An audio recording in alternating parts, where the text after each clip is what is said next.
Chapter 4, Part 2 video. Now, the many critics criticize the social system which is grown after the Industrial Revolution. In 18th century, many economists developed the theory to improve the condition of the poor, because after that the condition of the poor was very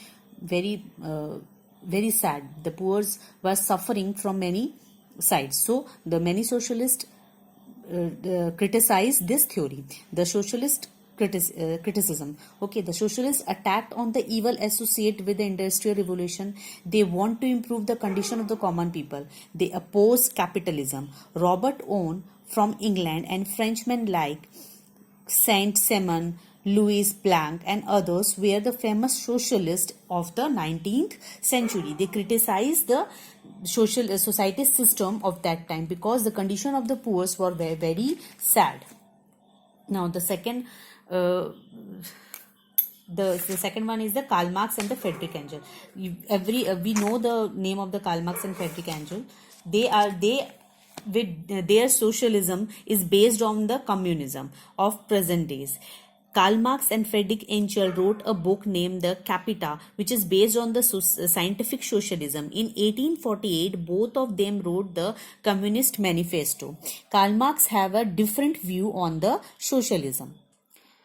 His view is called the scientific socialism or the communism.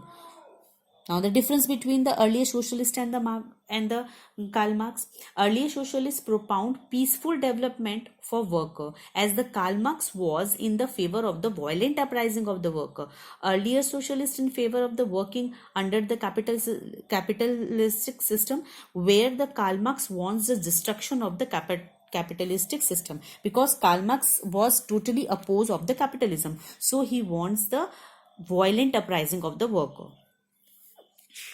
Now the Karl Marx and Engels both oppose the idea of the capitalism.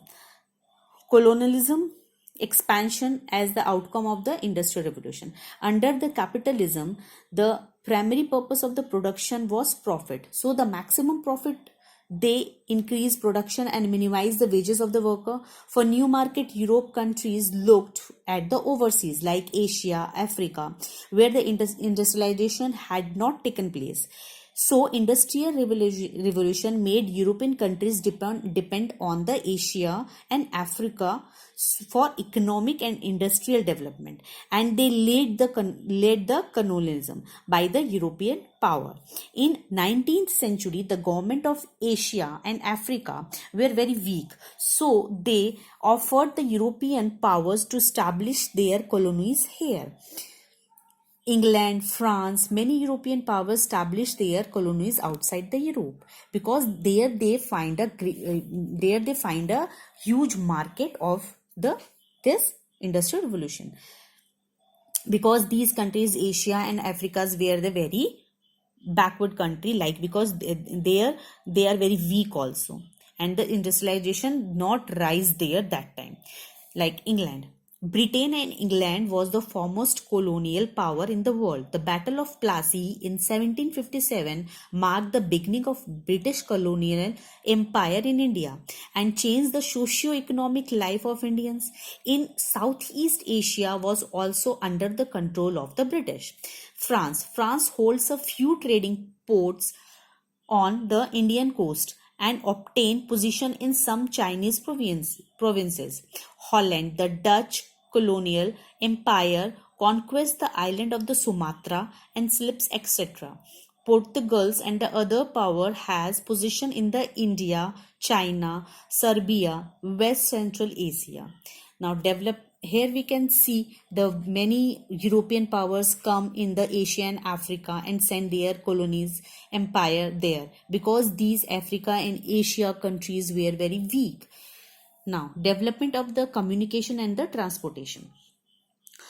Production and distribution during the Industrial Revolution need better method of communication and transportation. In the field of the communication, telegraph in 1837 introduced the Morse gave the stimulus to the print media. Canals and steam locomotive canals and the steam locomotive improved the transportation system in England, Europe and USA. The Suez Canal complete in 1869, which made the transportation easier between east and the west. Now, transformation of India from an exporter to an importer. Earlier Indian handicraft, cotton textile were exported in the different countries.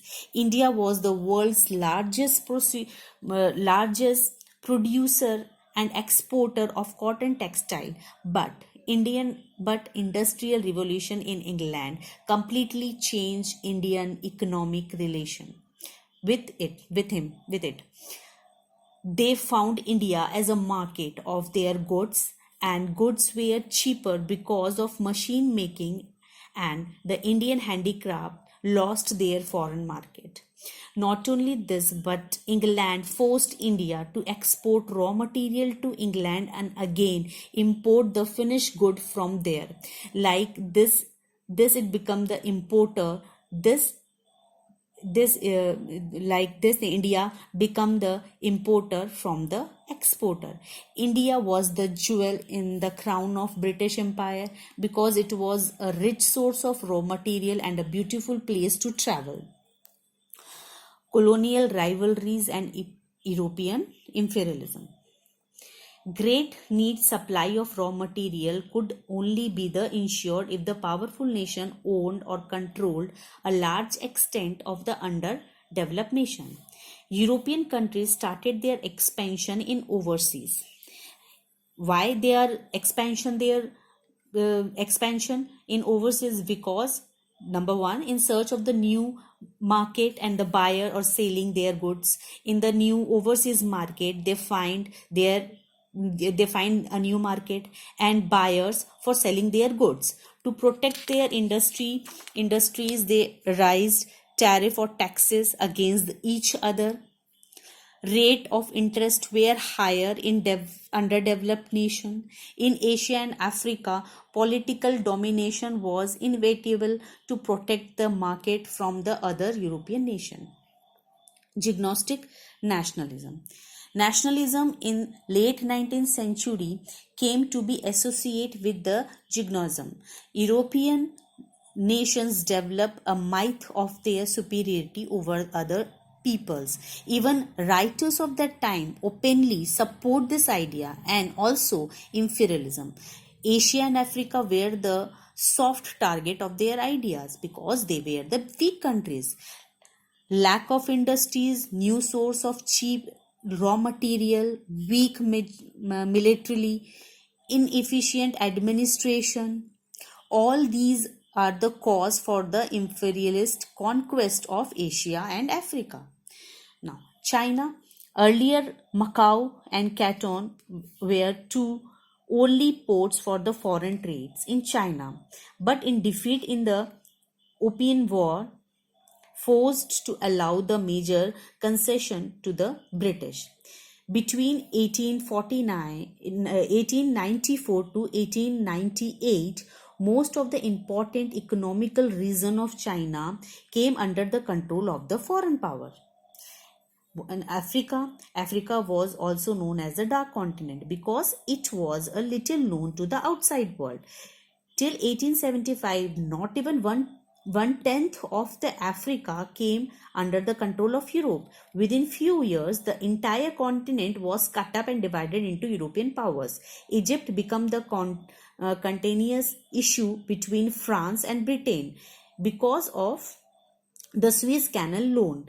In the Berlin Conference in 1884, the Otto von Bismarck conquered Africa and divided the amongst themselves and began harvesting the wealth of gold, copper and rubber and spices, etc. in Africa. After the defeat in the Boer War, the South Africa became the British colony. To occupy the Sudan, British troops killed thousands of Sudanese in the 1898, and after that gained the control over Uganda, East Africa, etc. It can be observed that China was the genius economic imperialism, whereas Africa was not.